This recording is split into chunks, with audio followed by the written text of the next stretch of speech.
Eh bien, bonjour de retour avec Madame Stéphanie Bélanger-Hein, qui est quelque part, si vous voyez le sourire que je suis affiché présentement, c'est en partie grâce à elle, et de beaucoup même.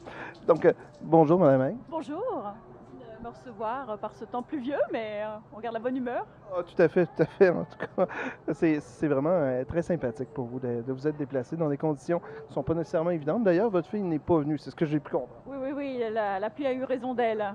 Elle a eu raison d'elle, c'est bien dommage parce qu'elle est toujours là chaque année à ce rendez-vous. Puis elle m'a dit, tu diras bonjour à tout le monde, mais là, maman, il pleut trop. D'accord, donc des fois ça peut arriver, on pourrait dire. Parfait.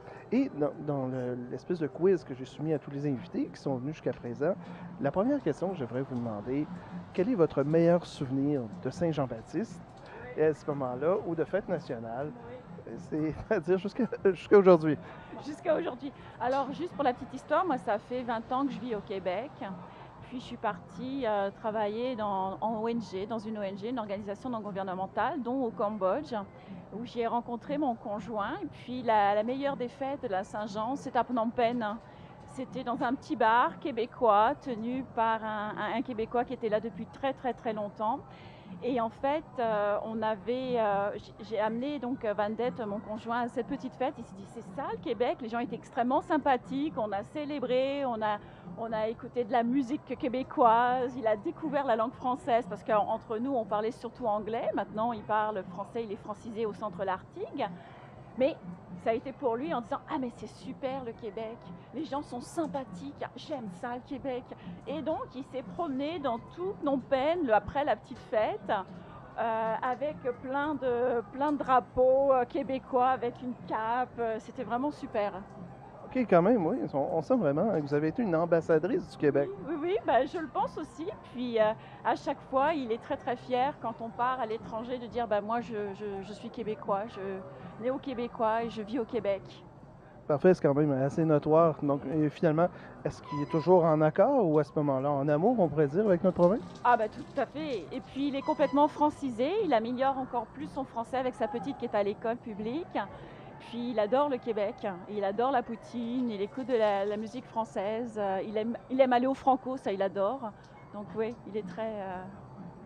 Ah, parfait. Et on va vérifier maintenant, disons plutôt vos connaissances au niveau de l'histoire du Québec. Rappelons-le à tous les gens, Madame Stéphanie Bélanger-Hein est, on pourrait dire, commissaire à la CSDM pour l'arrondissement Ville-Marie. Oui, tout à fait. Alors, quand j'ai eu votre question à savoir quel était le personnage historique, alors on parle souvent de Jeanne Mance, hein, puis on l'a ressorti beaucoup, mais moi, pour moi, c'est Marguerite Bourgeois. Marguerite Bourgeois, pourquoi? Parce que vous le disiez justement en introduction, je suis commissaire scolaire, et pourquoi je suis devenue commissaire scolaire? Pour promouvoir et protéger notre école publique, et pour sa gratuité. Puis Marguerite Bourgeois, en fait, ben, c'est une des cofondatrices de la ville de Montréal.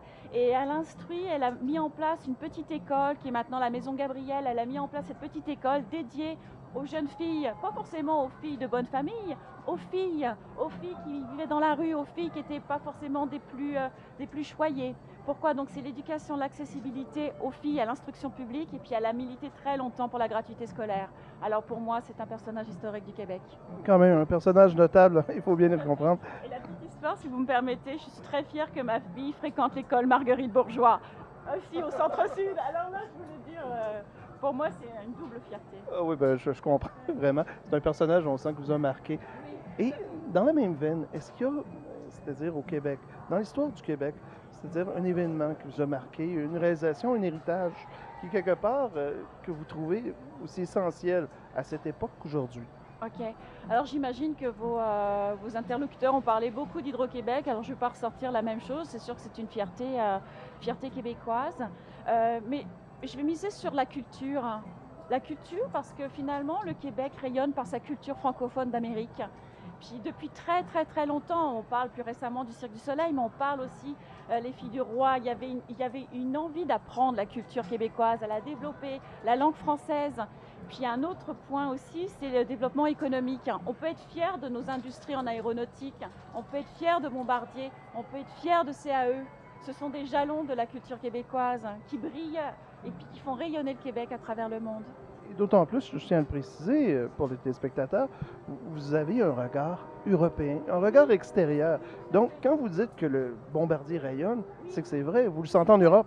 Je le sens en Europe, et puis il faut savoir que Bombardier rayonne, et son volet Bombardier Transport est en Europe. C'est à Berlin, donc c'est quand même... On est fiers quand on voit Bombardier, on voit les trains Bombardier circuler, ben on est fiers dans ces trains. On est fiers que ça vienne du Québec. Parce qu'il faut le préciser à ce moment-ci, c'est que les trains sont construits aussi en Europe, donc aussi en Allemagne, aussi en France, j'imagine. Oui, aussi. Puis, mais il y a aussi on parle du C-Series, mais il y a d'autres dans le volet aéronautique. On parle aussi de CAE. CAE développe en fait un système de vol propre. C'est quand même québécois, il faut être fier de ça. Et puis un système de vol, c'est utilisé en défense, en militaire, c'est utilisé dans l'aviation civile.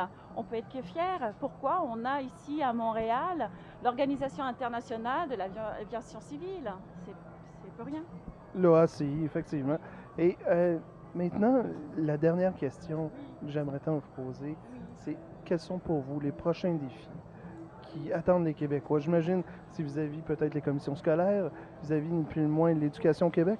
Ben, l'éducation au Québec, et puis nous, vous savez, en fait, il faut vraiment qu'on travaille. Ben, moi, je travaille déjà beaucoup avec eux en tant que commissaire, mais en tant que représentante du mouvement.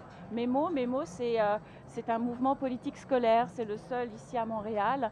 Puis nous, on appuie les mouvements citoyens, on appuie l'école ensemble, c'est-à-dire contre la ségrégation scolaire, favoriser la mixité et arrêter l'écrémage dans notre école publique. Revaloriser l'école publique, ça passe par la revalorisation des enseignants, ça parle aussi par l'amour. Nos écoles ont besoin d'amour. Ce n'est pas des annonces à la veille d'une campagne électorale qui vont faire que le Québec aime ses écoles. Je pense que l'éducation doit être un enjeu dans ces prochaines élections, et donc je vais aider dans ce sens beaucoup. Donc, on pourrait dire que vous êtes en croisade, dans le fond, contre le sous-financement de l'école publique. Ben, le sous-financement ou le financement du privé?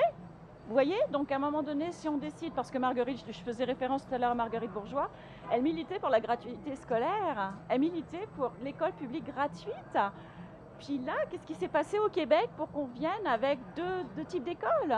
Une école publique qui en arrache, mais qui se démarre par ses volets particuliers, par ces personnes engagées pour la défendre, pour l'aimer, pour la protéger, pour la développer. Puis vous avez l'école privée qui bénéficie d'un financement public qui fait de l'écrémage. Donc finalement, dans nos écoles, heureusement qu'il y a un regain aussi de popularité dans nos écoles publiques, mais elles manquent encore d'amour. Elles manquent encore d'amour, oui. Parfait. Eh bien, écoutez, je vous remercie beaucoup, dans le fond, pour ce témoignage et surtout de votre bonne humeur que vous avez communiquée. Merci beaucoup. Bonne Saint-Jean à tous et à toutes. Merci beaucoup. Merci.